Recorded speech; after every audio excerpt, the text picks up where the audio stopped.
And now we've got ourselves a playoff picture heading into Week 18, last week of the NFL season. I'm Mike Fisher, reporting on the NFL NFC playoff picture first. And of course, the Cowboys are a centerpiece here. The 49ers have clinched the number one overall seed. The Cowboys are 11-5. They've clinched a playoff berth, of course, and they own the tiebreakers over the Lions, controversy, and over the Eagles, who are flopping badly, having lost 4 of their last 5. The Lions have clinched the NFC North. The Buccaneers are working to clinch the NFC South, even though they have just an 8-8 record. The Falcons at 7-9, still clinging to the remote possibility that they might leapfrog everybody. That makes the Eagles a wild card, likely in the number 5 spot. They've clinched that playoff berth. They're 11-5, but there are issues.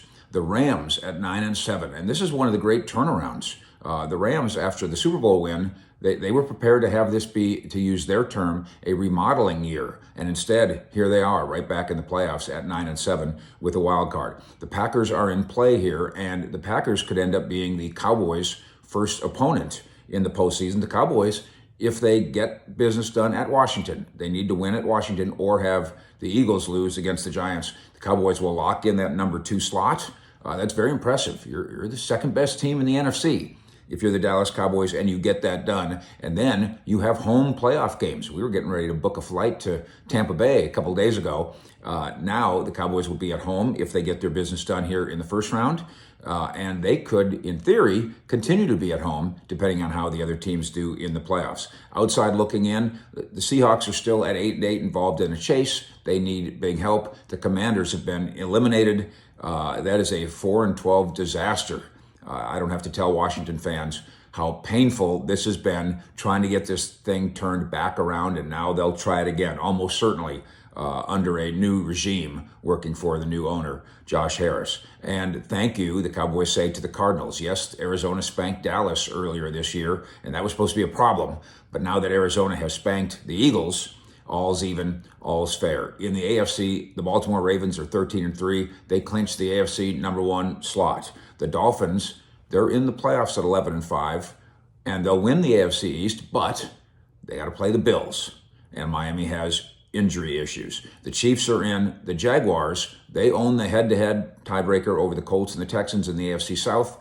Texans at 9-7, still in this thing, though. The Browns are a wild card, locked in at number 5. The Bills, again, at 10-6, are right now the 6th seed, but if they go to Miami and win, and Miami is limping, then for the 4th straight year, the Bills win the AFC East. The Colts have that showdown with the Texans, of course. The Patriots, about as bad as it gets.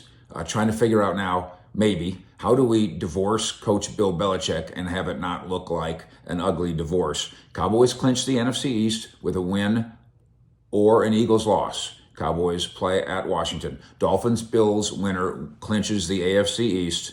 And the Texans, if they beat the Colts, they also clinch a playoff berth and have a chance, depending on what the Jaguars do, of winning the division. There's a quickie roundup. Cowboys and Eagles and Dolphins and Bills and Seahawks and Falcons and Texans and Patriots and Commanders. I think we got it all covered. Oh, and the Ravens too. Fish out.